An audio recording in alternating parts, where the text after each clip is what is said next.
Αγαπητοί τηλεθεατές, καλησπέρα σας. Παρασκευή σήμερα, 27 Ιουνίου 2014. Και σήμερα κοντά σας με μια ακόμα εκπομπή Κριτική Φωνή του Channel 9.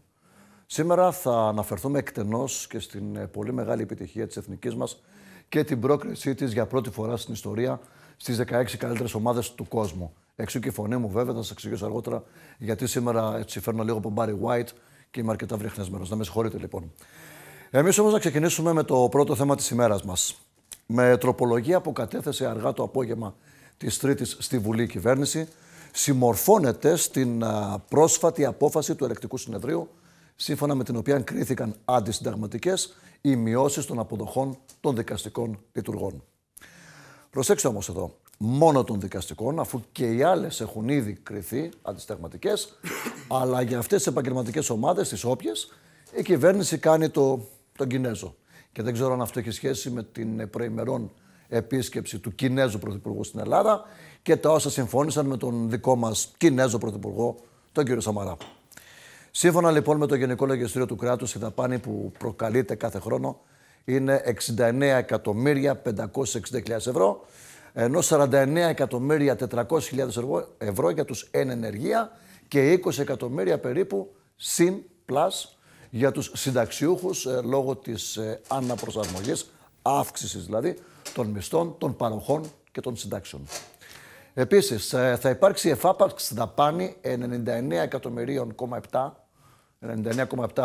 εκατομμυρίων ευρώ από την αναδρομική καταβολή μισθών, παροχών και συντάξεων. Άρα, ούτε λίγο ούτε πολύ, 170 εκατομμύρια ευρώ.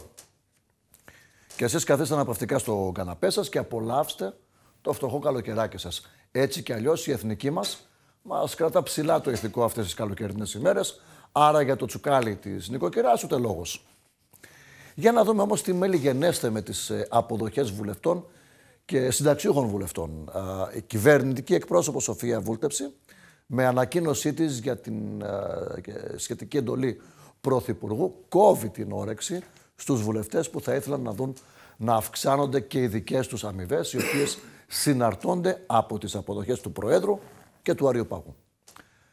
Σχετικά με το θέμα που έχει δημιουργηθεί, είπε η κυρία Βούλτεψη, με την αναπροσαρμογή των απολαβών των δικαστικών λειτουργών λόγω δικαστικών αποφάσεων, η εντολή του Πρωθυπουργού είναι ότι δεν θα ισχύσει για τους βουλευτές. Αυτό λοιπόν τόνισε η κυρία Βούλτεψη, κυβερνητική εκπρόσωπος. Αυτή η εντολή πάντως δεν δεσμεύει τους συνταξιούχους βουλευτές, οι οποίοι κατά καιρούς ζητούν να αναπροσαρμοστούν οι συντάξεις τους στη βάση της παραπάνω αναλογίας. Σε αυτό το σημείο αναφέρω το θέμα μου και στο σημερινό πάνελ, αφού πρώτα καλησπερίσω και τον συμπαρουσιαστή μου, τον συνάδελφο δημοσιογράφο, τον Δημήτρη Κουτσομπόλη. Δημήτρη, καλησπέρα και σε σένα. Καλησπέρα Βασίλη, καλησπέρα σας. Να καλησπερίσω τον Μάνο τον Χρυσό, τον ναυτικογράφο μας. Καλησπέρα και σε σένα, Μάνο. Καλησπέρα σε όλους. Να υποδεχθώ τον Σπύρο τον Ρομποτή, τον ποινικολόγο. Κύριε Ρομποτή, καλησπέρα σας. Καλησπέρα κύριε Κασιμέτη. Να ξεκινήσουμε με το πρώτο θέμα της ημέρας, φίλοι τηλεθεατές. Αφού πρώτα δούμε και το σχετικό βίντεο, να δούμε λοιπόν το ρεπορτάζ, να συντονιστούμε λίγο και να το αναπτύξουμε. Με το φάντασμα των δικαστικών αποφάσεων που κρίνουν αντισυνταγματικές μνημονιακές παρεμβάσεις αποδοχές δημοσίων υπαλλήλων, κατατέθηκε στη Βουλή τροπολογία που επαναφέρει στα προ-κρίσης επίπεδα τους μισθούς των δικαστικών. Ο βασικός μισθός του Προέδρου του Αρείου Πάγου διαμορφώνεται πλέον σε 4.134 ευρώ από 3.023 που είναι σήμερα. Το αεροπαγίτη από 2.525 ευρώ θα λαμβάνει πλέον 3.307 ευρώ. Το εφέτη σε 2.894 ευρώ από 2.258 ευρώ και του ειρηνοδίκη τέταρτης τάξης σε 1.488 ευρώ από 1.369 ευρώ. Στα προπερικοπών επίπεδα επιστρέφει και το επίδομα βιβλιοθήκης που πλέον θα κυμαίνεται από 3.044,08 ευρώ για τον ειρηνοδίκη τρίτης και τέταρτης τάξης ως 688,16 ευρώ για τον Πρόεδρο του Αρείου Πάγου, αλλά κυπά για μηνιαία αποζημίωση λόγω παραμονής στην έδρα. Αν και δεν καθορίζει το τρόπος καταβολής των αναδρομικών, το κόστος είναι 169 εκατομμύρια ευρώ, ποσό που έχει προβλεφθεί ήδη στον προϋπολογισμό. Μια απόφαση που δεν ισχύει για τους βουλευτές. Την ίδια ώρα, 5 βουλευτές της Νέας Δημοκρατίας, Ηλίας Βλαχογιάννης, Ιωδράνης Τζαμζής, Θεόδωρος Σορδάτος, Παύλος Βογιατζής και Δημήτρης Κυριαζίδης ζητούν με κοινή δήλωσή τους την ένταξη και των ενστόλων στην τροπολογία, ιδάλλως δεν θα ψηφίσουν την τροπολογία. Να υπάρξει ίδια αντιμετώπιση όπως στους δικαστικούς, έτσι και για τους ένστολους, οι οποίοι έχουν δικαιωθεί από το Συμβούλιο της Επικρατείας. Σε διαφορετική περίπτωση, λέμε ότι δεν θα ψηφίσουμε. Το επόμενο διάστημα αναμένεται η έκδοση και άλλων αντίστοιχων αποφάσεων όπως διπλωματών, διευθυντών του ΕΣΥ, καθηγητών πανεπιστημίου. Εν τω μεταξύ, χθες η Ολομέλεια του Συμβουλίου της Επικρατείας, με καθυστέρηση 19 μηνών, δημοσίευσε την αρκετά σκληρή για τους εργαζομένους απόφασή της, με την οποία έκρινε αντισυνταγματικό το Μνημόνιο 2 μόνο κατά το σκέλος εκείνο με το οποίο καταργεί τη μονομερής προσφυγή στη διαιτησία. Αυτά λοιπόν και από το ρεπορτάζ μας. Δημήτρης Κοτσομπόλης. Δημήτρη, νομίζω ένα ότι πρώτο σχόλιο από σένα. Προκύπτουν τα εξής ζητήματα. Πρώτα απ' όλα, ο κόσμος αισθάνεται ότι υπάρχει μια διαφορετική αντιμετώπιση. Δηλαδή, δεν θα κάτσουμε να μπούμε ως απλοί πολίτες τι σημαίνει ελεκτικό συνέδριο Συμβουλίου της Επικρατείας. Ζήσαμε τις καθαρίστριες όπου είχαν μια απόφαση που τους δικαίωνε και το Υπουργείο Οικονομικών είπε δεν την εφαρμόζω. Και ήρθε μετά ο Άρεος Πάγος και είπε για να μην διαταραχθεί η οικονομική πολιτική της χώρας να μην εφαρμοστεί αυτή η απόφαση. Και έχουμε ένα άλλο δικαστήριο που λέει ότι έχουν δίκιο οι δικαστικοί και την κυβέρνηση που σπέβδει και λέει εφαρμόζω την απόφαση και φέρνω τροπολογία. Άρα υπάρχει στο συγκεκριμένο σημείο ένα μείζον πολιτικό θέμα για το χειρισμό που επιλέγει να κάνει η κυβέρνηση και το οποίο άπτεται βεβαίως και του Μνημονίου 2 και των περικοπών που έγιναν. Γιατί οι περικοπές έγιναν σε όλους τους υπαλλήλους του δημοσίου και στους δημόσιους λειτουργούς όπως οι δικαστικοί που απολαμβάνουν προστασία από το Σύνταγμα, αλλά και στους υπαλλήλους του δημόσιου τομέα όπου και αυτοί υπέστησαν τις περικοπές. Άρα το θέμα είναι πολιτικό για την κυβέρνηση, αφορά όλους τους εργαζόμενους και πρέπει η κυβέρνηση να το δει πολιτικά και να το αντιμετωπίσει για όλους. Όχι να οχυρωθεί πίσω από τη δικαστική απόφαση που βασίζεται βέβαια στο Σύνταγμα και δικαίως βασίζεται στο Σύνταγμα και δικαιώνει τους δικαστικούς. Πρέπει να δούμε τι γίνεται με όλους τους εργαζόμενους που έχουν υποστεί τις περικοπές. Μάλιστα. Κύριε Ποτή, θα ήθελα και το δικό σας σχόλιο. Καταρχήν, νομίζω ότι το διατάφτα έγκυται στο ότι μια μεγάλη μερίδα επαγγελματιών ή δικαστική, ναι, έκρινε το Συμβούλιο της Επικρατείας αντισυνταγματικό, αντισυνταγματική τη μείωση, την προγενεστέρα μείωση των το ελεγκτικό συνέδριο, ναι. Σε κάθε περίπτωση δεν ήταν μόνο η δικαστική, είναι και η έστολη, είναι και αρκετοί άλλοι. Το ερώτημα λοιπόν τίθεται γιατί η κυβέρνηση δικαίωσε, μάλλον το Συμβούλιο της Επικρατείας το δικαίωσε, αλλά η κυβέρνηση καλείται σήμερα να τα δώσει πίσω μόνο στους δικαστικούς και όχι και στους άλλους. Μάλιστα. Πρώτα απ' όλα νομίζω ότι πρέπει να δούμε γιατί το ελεγκτικό συνέδριο δικαίωσε τους δικαστικούς. Το άρθρο 87 παράγραφος 1 του Συντάγματος αναφέρει ρητά ότι η δικαιοσύνη απονέμεται από δικαστήρια συγκροτούμενα από τακτικούς δικαστές που απολαμβάνουν λειτουργική και προσωπική ανεξαρτησία. Μάλιστα. Και το τονίζω το λειτουργική γιατί σε συνδυασμό με το άρθρο 88 παράγραφος 2 εδάφιο α αναφέρει το Σύνταγμα ότι οι αποδοχές των δικαστικών λειτουργών είναι ανάλογες με το λειτουργήμά τους. Μάλιστα. Άρα, ο πρώτος κλάδος που κατοχυρώνεται από το Σύνταγμα ότι ασκεί λειτουργήμα είναι η δικαστική. Μάλιστα. Ταυτόχρονα, το ίδιο το Σύνταγμα καθορίζει ότι οι αποδοχές των δικαστικών λειτουργών πρέπει να είναι ανάλογες με το λειτουργήμά τους. Γεγονός που σημαίνει ότι γνωρίζετε ότι είμαι κάθε μέρα στα δικαστήρια. Γνωρίζετε ότι έχω ιδία άποψη για το αν ο όγκος εργασίας των δικαστικών λειτουργών έχει επιβαρυνθεί, για το εάν οι χρόνοι που πιέζονται οι δικαστικοί λειτουργοί να εκδίδουν αποφάσεις είναι αφόρητοι και, εν πάση περιπτώσει, ασκούν το λειτουργήμά τους κάτω από ιδιαίτερα αντίξωες συνθήκες. Όταν λοιπόν το ίδιο το Σύνταγμα σου λέει ότι οι αποδοχές πρέπει να είναι ανάλογες, όταν ο όγκος εργασίας έχει αυξηθεί, δεν είναι δυνατόν την ίδια στιγμή οι αποδοχές να μειώνονται. Άρα, εκεί πατάει και το ελεγκτικό συνέδριο και σου λέει ότι δεν είναι ανάλογες οι αποδοχές και γι' αυτό τις επιστρέφω στα αρχικά επίπεδα. Στα αρχικά ανώτερα επίπεδα. Στα του Μνημονίου 2. Τα ψηλότερα. Στα πρώτα του 2012. Ναι, ότι οι περικοπές κρίθηκαν παράνομες. Θα φτάσω και σε αυτό που λέτε. Γιατί λειτουργεί δεν είναι μόνο η δικαστική, και ο δάσκαλος είναι λειτουργός. Να συμπληρώσουμε ότι και στα δημόσια σχολεία έχει αυξηθεί ο φόρτος για τον δάσκαλο, για τον καθηγητή. Δεν είναι μόνο, ας πούμε, αν δεν έχει αυξηθεί, τουλάχιστον δεν έχει μειωθεί τουλάχιστον ο φόρτος. Με τη μόνη διαφορά, κύριε Κουτσομπόλη, ότι οι αποδοχές των δασκάλων δεν είναι συνταγματικά κατοχυρωμένες όπως είναι των δικαστικών λειτουργών. Και άλλοι κλάδοι ασκούν λειτουργήμα. Οι δάσκαλοι, οι γιατροί, οι δικηγόροι. Πάρα πολλοί. Οι αποδοχές τους όμως δεν είναι συνταγματικά κατοχυρωμένες. Ότι θα είναι ανάλογες με τον όγκο δουλειάς. Άρα, έρχεται λοιπόν το Συμβούλιο της Επικρατείας και κρίνει ότι και το Μνημόνιο 2 είναι συνταγματικό. Άρα, οι περικοπές στις αποδοχές όλων των άλλων, ακόμα και αυτών που ασκούν λειτουργήμα, χωρίς όμως το λειτουργήμα ακριβώς του συντάγματος, ακριβώς, οι περικοπές είναι νόμιμες. Είναι νόμιμες. Και εδώ είναι ένα μείζον ζήτημα που ανακύπτει. Όταν ένα αίτημα προς διερεύνηση εισάγεται σε ένα δικαστήριο, ακόμα και σε ανώτατο δικαστήριο, όπως το Συμβούλιο της Επικρατείας, το Άριος Πάγος, το Ελεγκτικό Συνέδριο κλπ. Εξετάζει πρωτίστως το βάσιμο του αιτήματος που ερευνάται.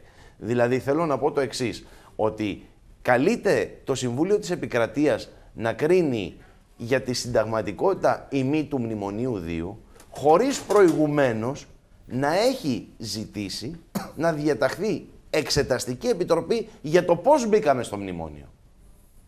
Διότι αν για παράδειγμα γίνει μια εξεταστική επιτροπή και πει ότι με παραποιημένα στοιχεία φέραμε στη χώρα μας το Δουνουτού, άρα υπογράψαμε τα μνημόνια, άρα όλες οι άλλες περικοπές συνεπία των μνημονίων, τι γίνεται με είναι καλά, σαφής εδώ δεν θέλω να το πλατιάσουμε λίγο προς τα εκεί. Εδώ είναι πολύ σημαντικό το ζήτημα. Δηλαδή, το μνημόνιο είναι συνταγματικό, αλλά το ζήτημα είναι πώς μπήκαμε στο μνημόνιο. Θεωρώ ότι το Συμβούλιο της Επικρατείας θα έπρεπε να απέχει από την έκδοση οποιασδήποτε απόφασης, να μην κάνει το λάθος που έκανε στην περίπτωση του Μνημονίου 1, να ζητήσει πρωτίστως να γίνει εξεταστική επιτροπή, να δούμε μπήκαμε με σωστά στοιχεία ή μπήκαμε με αλλοιωμένα, παραποιημένα στοιχεία. Αυτό ασχολήσουμε όλοι, νομίζω δεν υπάρχει. Έτσι. Και μετά να πούμε αν είναι συνταγματικό ή μη, και μετά να πούμε αν οι περικοπές όλων των υπολείπων είναι νόμιμες ή όχι. Και αν είναι ηθικό μετά. Να δούμε. Ανοίγει μεγάλη κουβέντα εκεί. Αυτό είναι άλλο.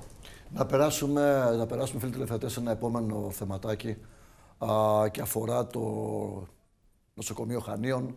Αφορά ένα θέμα που είχαμε παρουσιάσει προημερών σχετικά με τις νέες θερμοκοιτίδες που παρέλαβε το νοσοκομείο Χανίων στη μονάδα εντατικής θεραπείας νεογνών.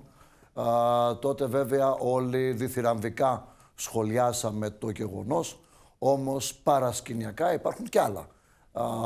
Και όχι παρασκηνιακά, αν θέλετε, πίσω από τα εμβατήρια και όλες αυτές τις μπανοκρουσίες, τελικώς υπάρχουν και άλλα θέματα, υπάρχουν μεγάλα προβλήματα, συγκεκριμένα στη ΜΕΝ, στη Μονάδα Εντατικής Θεραπείας Νεογνών Χανίων. Μαζί μας έχουμε τον κύριο Ξυπολιτάκη, τον κύριο Γιάννη Ξυπολιτάκη, πατέρα, ιδιωτικό υπάλληλο. Τον έχουμε διότι παρουσιάστηκε μια επιστολή στον τύπο, έκανε το γύρο των εφημερίδων και των τηλεοπτικών καναλιών σχετικά με μια επιστολή χαστούκι, όπως χαρακτηρίστηκε από τις εφημερίδες, προς το Υπουργείο Υγείας. Συγκεκριμένα 3 οικογένειες αντιμετώπισαν πρόβλημα λοιπόν στην συγκεκριμένη μονάδα βρεφών. Ας ακούσουμε τον κύριο Ξυπολιτάκη να μας πει τα περισσότερα. Καλησπέρα σας. Καλησπέρα. Κύριε Ξυπολιτάκη, διαβάσαμε μία επιστολή χαστούκι, όπως χαρακτηρίστηκε στον τύπο, προς το Υπουργείο Υγείας. 3 οικογένειες αναφέρατε, καταγγείλατε κάποια προβλήματα με την μονάδα νεογνών, εντατικής θεραπείας νεογνών στα Χανιά. Περί τίνος ακριβώς πρόκειται? Περί τίνος πρόκειται. Το θέμα, παιδιά, είναι ότι γεννιούνται τα παιδιά στα Χανιά. Καλώς ή κακώς μπορεί άλλα να γεννηθούν καλά ή άλλα να γεννηθούν με κάποια προαιρότητα ή με κάποια δυσλειτουργία στο αναπτυξικό, όπως γεννήσει το δικό μας με δυσλειτουργία στο αναπτυξικό. Έπρεπε το παιδί να φύγει να πάει στο Ηράκλειο, από ό,τι μας είπανε, να διασωληνωθεί και να φύγει να πάει στο Ηράκλειο και να παρακολουθεί σε μονάδα ειδικευμένης εντατικής θεραπείας. Μια και εδώ έχουμε τις θερμοκοιτίδες, τις πιο σύγχρονες σε όλη την Ελλάδα, και οι καρεκλοκένταυροι, αν μου επιτραπεί η έκφραση αυτή, δεν μας επιτρέπουν να τις λειτουργήσουμε. Γιατί δεν έχουμε και το κατάλληλο προσωπικό για να λειτουργήσει αυτές τις θερμοκοιτίδες. Κύριε Ξυπολιτάκη, προημερών παρουσιάσαμε ένα θέμα και με τις νέες θερμοκοιτίδες αυτές. Εν πάση περιπτώσει, υποτίθεται ότι η μονάδα αυτή πήρε ό,τι καλύτερο υπήρχε στην αγορά. Εσείς όμως παρόλα αυτά αναγκαστήκατε να πάτε στο Ηράκλειο. Εμείς αναγκαστήκαμε να πάμε στο Ηράκλειο σε μια πάρα πολύ κακή χρονική στιγμή για μένα προσωπικά, διότι η εργασία μου δεν μου αποφέρει και πάρα πολλά χρήματα, με αποτέλεσμα τις 12 μέρες που νοσηλεύει το μωρό στο Ηράκλειο να μπαίνω καθημερινά στο Ηράκλειο και να έχω εξουθεωθεί οικονομικά. Με ένα ασθενοφόρο το οποίο οι άνθρωποι, οι διασώστες του ασθενοφόρου κάνανε υπεράνθρωπη προσπάθεια στο να φτάσουμε έγκαιρα, παρόλο που τους έσπασε καθοδόν αμορτισέρ του αυτοκινήτου και κοντέψαν να σκοτωθούν οι ίδιοι άνθρωποι στον δρόμο. Δηλαδή με το φάρμακο του Θεού πιστεύω ότι το παιδί ζει, είμαστε καλά, είμαστε μια χαρά. Απλά το μόνο που μας λυπεί είναι κρίμα σε ένα νοσοκομείο όπως είναι το Χανίων, σε ένα μεγάλο νομό με πάρα πολλή επισκεψιμότητα από τουρισμό και από ντόπιους, να παθαίνουν αυτά που παθαίνουν και να φεύγουν να πηγαίνουν στα Χανιά. Μια ανωτελεία παρακαλώ, κύριε Ξυπολιτάκη, μια ανωτελεία. Ναι. Μια ανωτελεία. Δημήτρη, είχαμε παρουσιάσει το θέμα, αν θυμάσαι, πριν 3 εβδομάδες. Θεωρώ απαράδεκτο το γεγονός αυτό, δηλαδή 3 οικογένειες και συγκεκριμένα οι οικογένειες των κυρίων. Μα δεν είμαστε, κύριε Κασιμάτη, συγγνώμη λίγο, δεν είμαστε μόνο 3 οικογένειες. Εμείς οι 3 βγήκαμε στον αέρα, βγήκαμε να φωνάξουμε αυτή τη φωνή αγανάκτησης. Είναι από τις 2 του μήνα που γεννήκε το δικό μου το μωρό, μέχρι και τις 14 του μήνα που φύγαμε εμείς από το Βενιζέλιο, είχαν έρθει άλλα 6-7 παιδιά στα Χανιά. Μάλιστα. Καταγεγραμμένα. Στο σύνολο, 6-7 παιδιά στο σύνολο. Η κατάσταση την οποία είχαν το θάρρος οι 3 συμπολίτες μας να καταγγείλουν είναι η κατάσταση που επικρατεί σε όλη τη χώρα. Δυστυχώς. Δεν είναι μόνο στα Χανιά αυτό το πρόβλημα. Είναι σε όλη τη χώρα, σχεδόν σε όλη τη χώρα. Συγγενικό μου πρόσωπο έπρεπε να κάνει στεφανιογραφία στη Λαμία και μεταφέρθηκε στην Αθήνα. Η Λαμία, έδρα περιφέρειας, δεν μπορούσε να κάνει στεφανιογραφία. Και μεταφέρθηκε μαζί με άλλο καρδιοπαθή ασθενή σε ένα ασθενοφόρο, 2 ασθενείς χωρίς κλιματισμό. Και μεταφέρθηκαν 2 καρδιοπαθείς ασθενείς. Ο ίδιος ο κ. Ξυπολιτάκης έχει να αναφέρει. Αν θυμάμαι καλά, κύριε Ξυπολιτάκη, έχετε να αναφέρετε κάτι για με τη μεταφορά, έτσι δεν είναι? Η μεταφορά, είπαμε ότι η μεταφορά μας δημιούργησε ένα πρόβλημα, διότι στην καθοδόν για το νοσοκομείο του Ηρακλείου έσπασε το αμορτισέρ του αυτοκινήτου του ασθενοφόρου, το οποίο το είχαν παραλάβει 1 εβδομάδα πριν από σέρβις. Έτσι, κοντέψαν οι άνθρωποι να σκοτωθούν με τον γιατρό μέσα από το συνόδευε το παιδί και το ίδιο το παιδί. Και ευτυχώς είχαμε και την αστυνομία μαζί μας από Ρέθυμ έως Ηράκλειο και μας άνοιγε τον δρόμο να περάσουμε. Μια που η σιρήνα δεν λειτουργούσε, οι φάροι λειτουργούσαν, δεν ξέρω τι άλλο να πω. Ελλάς 2014.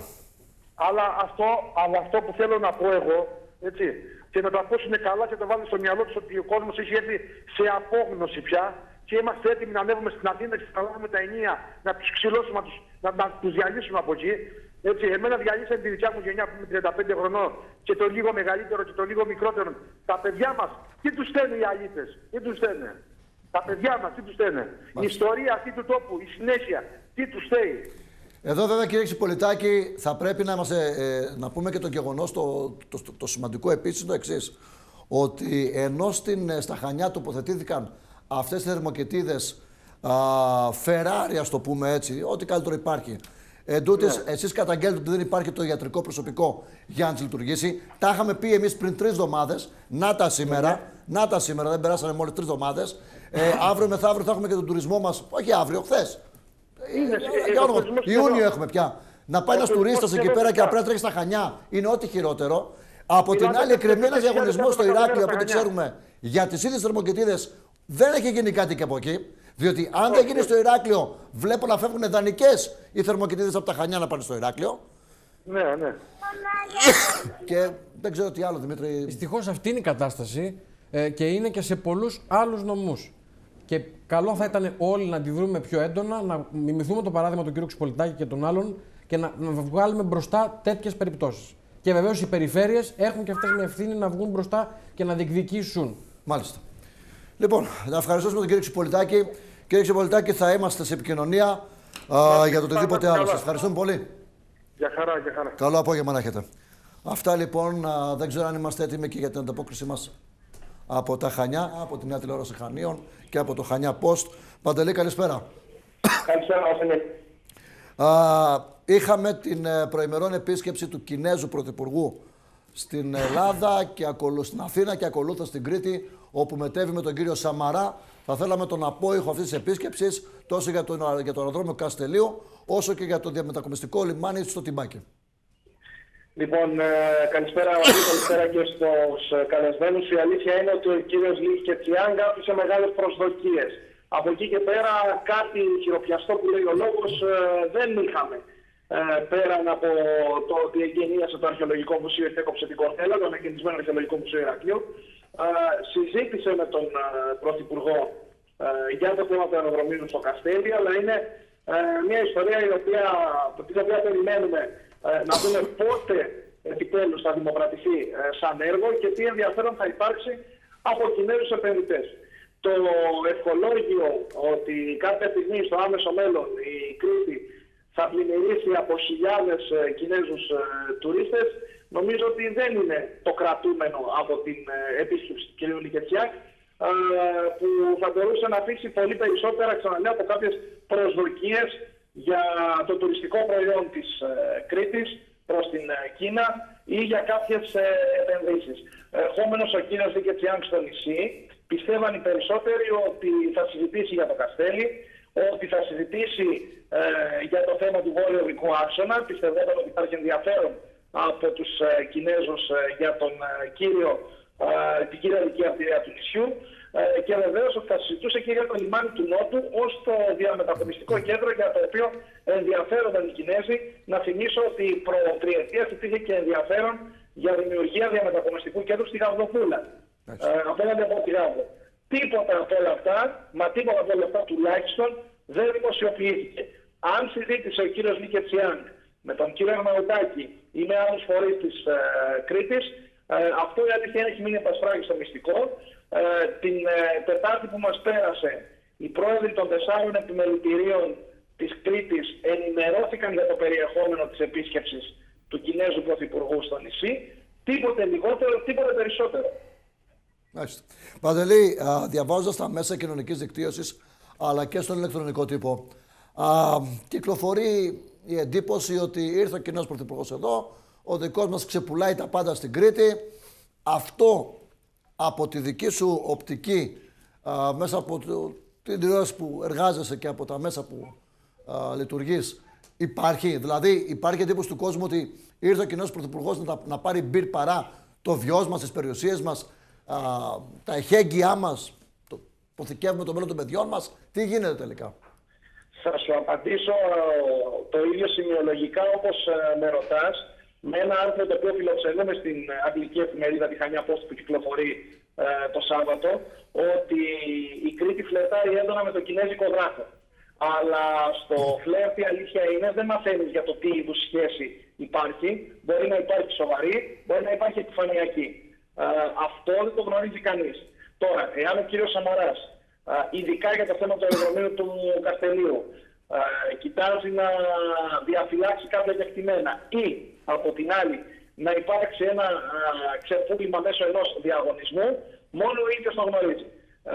Η ουσία είναι ότι το πολύπαθο έργο του Διεθνούς Αεροδρομίου Καστελίου βάζει συγκεκριμένους όρους, τους οποίους προφανώς και έχουν θέσει και οι Κινέζοι επενδυτές, και αν θυμάσαι καλά την προηγούμενη εβδομάδα το είχαμε τονίσει, ότι για να υπάρξει επένδυση στο συγκεκριμένο αεροδρόμιο, είτε η επένδυση αυτή είναι κινέζικη, είτε η επένδυση αυτή προέρχεται από άλλες χώρες, θα κλείσουν τα άλλα δύο αεροδρόμια. Οι πληροφορίες λένε ότι ο κύριος Κετσιάνγκ έχει ενημερωθεί πλήρως για το τι υπάρχει σε επίπεδο υποδομών τόσο στο νησί όσο και περιμετρικά. Οπότε από εκεί και πέρα πλέον οι αντιπροσωπείες των δύο χωρών θα συζητήσουν πιθανότητα περαιτέρω. Να δούμε βεβαίως και ποιος θα είναι ο επενδυτής που θα προκύψει από το διαγωνισμό, γιατί μπορεί να μην είναι Κινέζος τελικά, μπορεί να είναι κάποιος άλλος, μπορεί να είναι μια κοινοπραξία που δεν γνωρίζουμε αν θα καταθέσει προσφορά. Περιμένουμε να δούμε τον κύριο Ψοφοίδη σε δηλώσεις του. Έδωσε μια συνέντευξη στο Reuters πριν από λίγες ημέρες. Ό,τι σας λέμε το ίδιο ακριβώς είπε. Στάση αναμονής. Μάλιστα. Ένα αναμονή λοιπόν και εμείς, Παντελή. Σε ευχαριστούμε πάρα πολύ από τα Χανιά. Καλό βράδυ να έχεις. Να είστε καλά. Κάπου εδώ, φίλοι μου, εμείς θα διακόψουμε για ένα σύντομο δελτίο ειδήσεων. Εσείς μένετε συντονισμένοι, σε 3 λεπτά και πάλι κοντά σας. Τι ψάχνει στη ζούγκλα ο Μίκη, όπου μια και γκούφι παρέα, να βρουν και να πιούνε νεράκι απ' το μαγικό μπουκαλάκι. Ήρθαν τα μαγικά μπουκαλάκια νεράκι με τους ήρωες της Disney και τα ζωάκια τους. Ο Γκούφις έγινε νεράκι. Νεράκι, καθαρό, κρυστάλλινο νερό από τα νερά Κρήτης. Θες νεράκι? Πιες νεράκι. Κρητική Σουλτανίνα. Ο καρπός του παραγωγού. Η γευστική απόλαυση που θωρακεί στον οργανισμό μας. Μια παλιά πετυχημένη συνταγή, δεν την αλλάζουμε ποτέ. Κρητική Σουλτανίνα.